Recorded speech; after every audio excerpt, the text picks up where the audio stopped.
Benjamin Stora, vous présidez le conseil d'administration du musée de l'immigration. Sur ce que le président de la République a dit, sur ce qu'Hakim El-Karoui a dit par rapport à ce que vous connaissez de l'islam, une réaction? Tout d'abord, merci Monsieur le Président pour cette invitation et ce débat. Je dirais que dans le flot des images négatives concernant l'islam et les pays arabes, alors on ne va pas tous les énumérer, le chaos, les guerres, les réfugiés, le terrorisme, etc. Il y a une éclaircie, c'est l'Algérie d'aujourd'hui. Parce que dans l'Algérie d'aujourd'hui, nous avons des millions de personnes qui manifestent pour la démocratie politique et pour un système de représentation qui leur appartienne en propre. Cet événement, qui est considérable, aura des répercussions pour tout le monde méditerranéen et donc pour la France, qui est une puissance méditerranéenne. Alors la question, parce que je vais être très rapide, sinon on va terminer très tard et tout le monde va être très fatigué, la question simplement que je voudrais poser est la suivante. Comment faire en sorte que la France puisse intervenir pour soutenir les démocrates algériens alors qu'elle a, comme nous le savons, oui, par les manifestants en particulier algériens d'aujourd'hui. Et donc il y a ce subtil équilibre qu'il faut essayer de trouver entre une forme de soutien à la démocratie algérienne en train de se constituer sous nos yeux, dans des cortèges mêlés où hommes et femmes manifestent ensemble.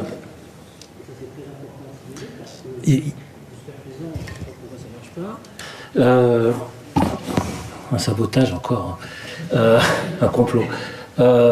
Il faut le signaler parce que dans la mesure où, encore une fois, par rapport à ce flot d'images négatives depuis des années, nous avons là à la fois un très grand calme, une très grande organisation de tous ces manifestants par millions.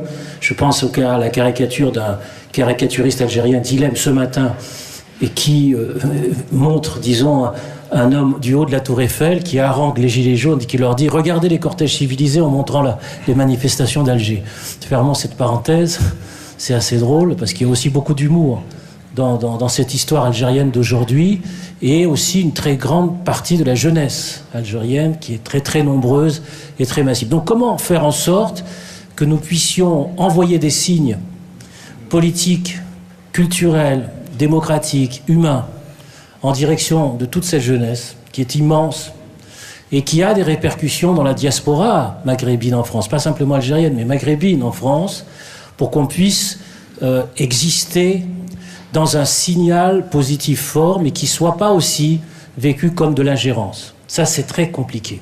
C'est un exercice politique et culturel d'une extrême complication. Et dans le même temps, deuxième petite question très rapide, est-ce qu'on ne pourrait pas anticiper, du point de vue du fait que la France est une grande puissance méditerranéenne par son histoire, est-ce qu'on ne pourrait pas effectivement, dans le cours même du développement de ce que certains appellent déjà la deuxième révolution algérienne d'aujourd'hui sous nos yeux, est-ce qu'on ne pourrait pas envisager dès à présent la préparation d'un sommet méditerranéen comme une sorte, disons, d'espace mixte entre la France et la plupart des pays méditerranéens pour encourager à travers l'exercice démocratique, c'est-à-dire la presse libre, les intellectuels, les journalistes, le mouvement des femmes, etc.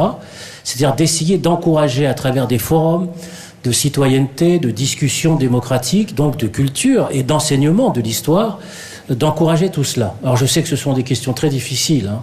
C'est des questions compliquées, mais je pense qu'on ne peut pas être absent de ce mouvement d'aujourd'hui. Ce qui est un mouvement qui est en train d'avoir des répercussions, encore une fois, pas simplement dans l'espace méditerranéen, mais à l'échelle de l'ensemble du monde arabe aujourd'hui. Et c'est très important à analyser. Voilà, c'est ça une question un peu difficile. Et on va là, Monsieur le Président, sur l'Algérie et sur ce qu'a dit Benjamin Stora. Et ensuite, je donnerai la parole au ministre. Alors, pour l'école. On est sur un spectre très large. Non, je partage ce qu'a dit Benjamin Stora avec les contraintes qui sont les miennes. Donc je suis intellectuellement d'accord et politiquement placé dans une situation qui est différente. Et donc, parce que quelque commentaire que ce soit est perçu comme une émission. Pas enlever le micro.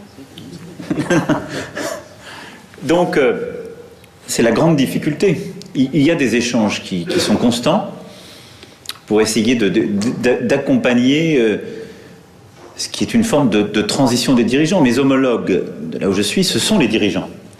Et je pense que si j'en venais à, en tout cas de là où je suis, d'où je parle, à choisir pour mes interlocuteurs dans l'opposition ou dans la rue, d'abord je commettrais une erreur fondamentale vis-à-vis d'eux, c'est-à-dire que je les condamnerais au discrédit immédiat.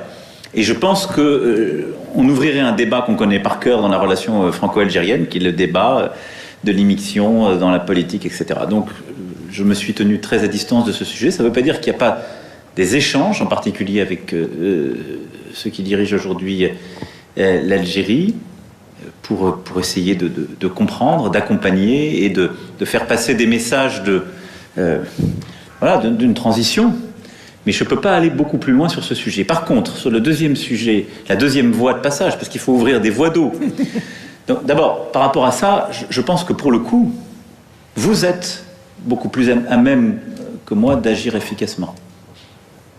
Qu'est-ce que vous voulez dire? C'est-à-dire que la société civile, l'académique, le monde intellectuel, l'Algérie est un pays jeune, où pendant trop d'années, moi je l'ai dit quand je me suis rendu en Algérie, on a considéré que l'avenir d'un jeune Algérien ou d'une jeune Algérienne qui voulait réussir, c'était venir faire ses études en France. Moi, j'étais frappé même quand on offrait des programmes avec les ministres en Algérie. Les gens disaient ça n'a pas l'air terrible. Et donc, il y a quelque chose à faire avec les milieux académiques, scientifiques, intellectuels et les échanges qu'il peut y avoir entre intellectuels. Ça, c'est quelque chose de très utile et qui n'est, si je puis dire, pas entouré ou nimbé de soupçons. Ensuite, moi, j'ai pris la décision d'organiser pour le mois de juin, donc de réaliser le rêve de Benjamin Stora, mais il ne le savait pas encore, au mois de juin, un sommet qu'on a appelé des deux rives. C'est pas nouveau l'idée d'avoir une politique méditerranéenne, c'est une politique qui s'est souvent ensablée, sans mauvais jeu de mots, dans le conflit du Proche Moyen-Orient ou dans les divisions européennes. L'idée là, c'est d'avoir un sommet 5+5, donc pas simplement la France justement les 5 pays de l'autre rive, mais d'associer nos partenaires européens qui sont intéressés au sujet, et de le faire avec les gouvernements, mais aussi les jeunesses, le monde intellectuel, le monde culturel. Et donc d'avoir une déclinaison pour que ce dialogue se nourrisse, parce que je pense aussi que c'est une des manières de reconstruire un vrai dialogue au sein du Maghreb, qui aujourd'hui s'est fracturé sur beaucoup d'autres sujets. Donc voilà les voies de passage, mais je pense qu'il faut accepter sur ce sujet, compte tenu de notre histoire commune, d'avoir une forme d'art du contournement, en tout cas de politique indirecte, extrêmement respectueuse de la souveraineté et du contexte. Une réaction rapide, Benjamin Stora? Rapide, s'il vous plaît. Moi, je pense effectivement que c'est du devoir des intellectuels aujourd'hui, d'être aux côtés de ceux qui combattent en Algérie pour la démocratie. C'est pas simplement, effectivement, les politiques, l'État, les gouvernements, etc. Il y a émergence d'une société civile en Algérie. Si c'est pas maintenant que nous le faisons, il peut y avoir une dynamique où ce seront les islamistes qui l'emporteront.